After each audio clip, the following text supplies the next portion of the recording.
who I was going to make the headline here because Anthony Richardson played the first 5 drives in week 3.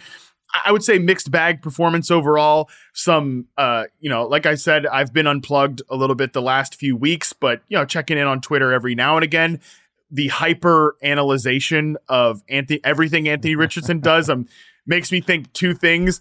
1, my God, do we need the real games to get here? And 2, we do. It's going to be a long year of just a lot of Anthony Richardson talk. So that should be interesting. But just what was your reaction beyond everyone's big reaction on social media to what we saw from Anthony Richardson and the way that Colts offense flowed? My big reaction to everyone's big reaction is, what the hell did everyone expect? You're this right. is Anthony Richardson's MO. I mean, we have all been watching the same player, right? We did all watch the same college film. Then we watched, I know we didn't get a lot last year, but that means you should have all watched him. So you know what he is. Again, not a time-consuming activity, people. It was not. Unfortunately, no, it wasn't. And the thing is, when you look at Richardson and where he goes in drafts, we've all already acknowledged this. This is why he goes 2 to 3 rounds after Josh Allen and Jalen Hurts. He has the same rushing upside, maybe even higher than those 2 guys, but we don't know what he's going to be as far as a passer, and we're assuming it's probably not going to be good. I mean, I've got him projected for like 3,300 yards and playing 16 games. So, I mean, I don't think he's going to be a great passer. Now, could he surprise us? And if he does, like, that would suddenly unlock, this quarterback 1 overall, upside. But I think we just need to be realistic. Why are we double counting this?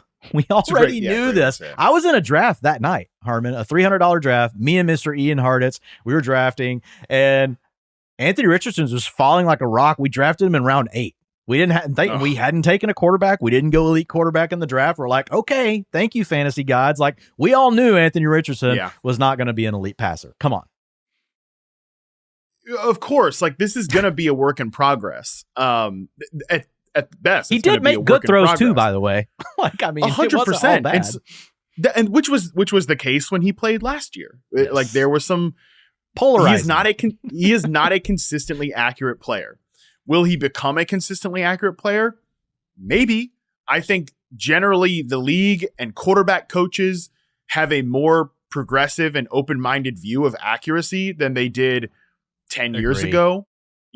And I think a lot of that is Josh Allen. I also think some of that is Pat Mahomes, where he is a more accurate player. Jalen Hurts. All of these guys are more accurate right now than they were in college. And I think, and for Josh Allen, like the first few years of his career, the first few times we saw Jalen Hurts, Mahomes is hard to compare to anybody, and I shouldn't even just bring up his name, but you get the point. Like, we can evolve as how accurate these guys are and everything, but we don't know that that's going to happen. We don't know that Anthony Richardson is going to do that. That's why he kind of goes in this middle ground of the QB1s where, if he hits, he's going to hit really big. But even if he doesn't hit as a passer, he's still going to give you fantasy value. Like, that's just the reality of who he is as a player. We've seen 21 quarterbacks since 2011 have at least 100 rushing attempts and not reach 3,500 yards passing. So basically they weren't good as passers. Right. They finished on average as the QB8. I mean, if you run as much as Anthony, guys, you've seen Taysom Hill play, right? Some of you remember Tim Tebow. Yeah.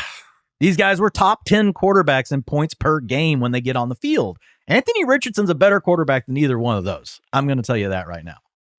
Exactly. And one of the reasons that I have been, again, open-minded to the idea that Richardson could surprise us as a passer, and again, so the bar is low because he's not been a great, from a production standpoint, from a consistent accuracy standpoint, he's just not been a great passer so far. But one of the reasons I've thought that he could surprise us is that I like the ecosystem that he is in. I like Michael Pittman. I like Josh Downs when he's healthy. Shane Steichen, I think, is one of the top 5 play callers in the league. They have an offensive line that surprised us last year. And this offseason, they drafted a guy named Adonai Mitchell, who is, I just thought he was the perfect player to drop into that receiver core for multiple reasons. He's a guy, Dwain, that you highlighted in your week 3 preseason recap as kind of like potentially a stock up guy. You wrote that Adonai Mitchell garnered an 86% route participation rate, 22% target share, and 21% air yard share with Richardson this preseason. And what I think has been really interesting about him, Dwain, is that he has moved into the slot a little bit with Josh Downs out. But in 2 receiver sets, you noted this as well, he's bumped Alec Pierce to the bench, which I think was always going to happen. That part I totally get. But the fact that they view Richardson, the Indianapolis Colts view Richardson as a guy who's not just this George Pickens perimeter X receiver, running goes and curls and corner routes and stuff, that I think is really encouraging if you're looking at him as an upside flyer late in drafts. Absolutely. So when you look at Mitchell, it's encouraging anytime a team is willing to move someone around the formation. That means they're grasping the playbook. And it also means that the coaches, right, are doing a good job of balancing things out so that the player can expand and do the things, right, that are going to make them successful on the field. I think some coaches are guilty, and Andy Reid can even do this. Like, he'll go in and throw the whole playbook at some of these guys. And it's like, hey, learn every position. And they're like, whoa, and they just drown right away. Now some of them get it and they figure it out, and that's kind of Reid's style. We're not going to question Andy Reid, a great freaking schemer, right? And he's got Patrick Mahomes. Like, we just love that whole offense. But I'm with you on Shane Steichen. I really like this.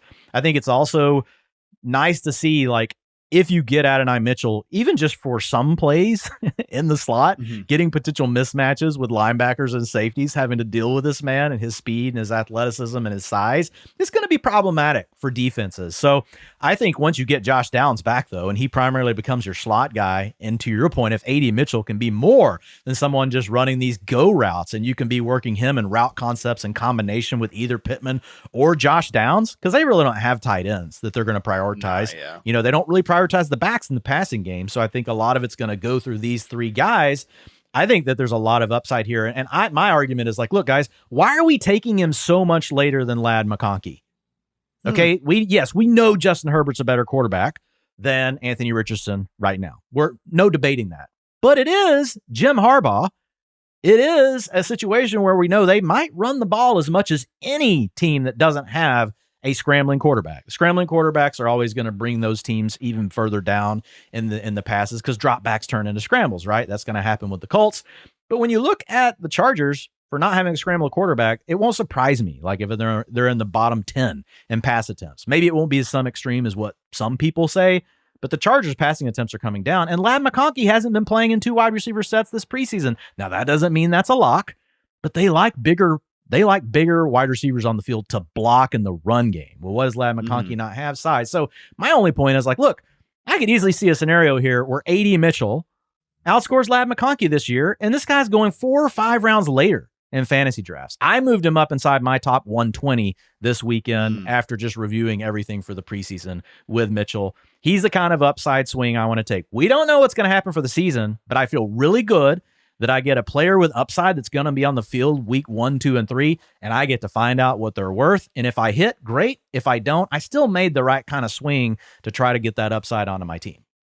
Yeah, and most importantly, at least in my opinion, most importantly to this Ladd McConkey, AD Mitchell comparison that you're making here, I had these guys graded and ranked in the same tier as prospects. Like, it's not as if that, and I think McConkey was more discussed maybe and probably more he's the better route runner of the two, but yeah but like, I think he's the better route runner. I think he was a cleaner prospect from a film evaluation standpoint, but I really liked AD Mitchell. I thought he had the skills to definitely win out as a perimeter receiver at the X, ceiling skills, but also, like, when he first was starting to get slot receiver reps, I had a lot of people ask me, well, does that really make sense? And the whole thing is like, you definitely saw him mostly only do X receiver stuff last year at Texas, which is why I think, like, his, per route metrics, his, team context metrics were lower because he was playing with a volatile quarterback and he was mostly running vertical routes as an X receiver. But from a movement skills standpoint, I do think he can win those one-on-one slot receiver matchups in a way that, like, I'm not saying AD Mitchell's going to become CeeDee Lamb, but in a similar way to CeeDee Lamb, that, yeah, CeeDee Lamb's a better man press coverage beater than the vast majority of players that have his type of deployment. And that allows him to have these, just layup catches for Dak Prescott. I mean, fewer connections were more electric than Dak Prescott and CeeDee Lamb on slant routes from the slot, especially against these man coverage looks. And I think that Colts can maybe see that in a similar way with AD Mitchell. And all of this comes back to Anthony Richardson and, like, how do we make this guy more consistently accurate? Give him guys that can separate and get open, which I do think AD Mitchell can. So he's definitely a player that I've given a bump up to. I'm still a huge Josh Downs guy, another player that I graded in this same tier as prospects. I like Downs too. Yeah, like, it's a really interesting offense, which is why I think. I think people sometimes get twisted though. Like they'll be like, well, how can they all succeed? We're not saying they're all going to succeed. It might only be one or two guys. We don't have these guys all ranked as top 30 players.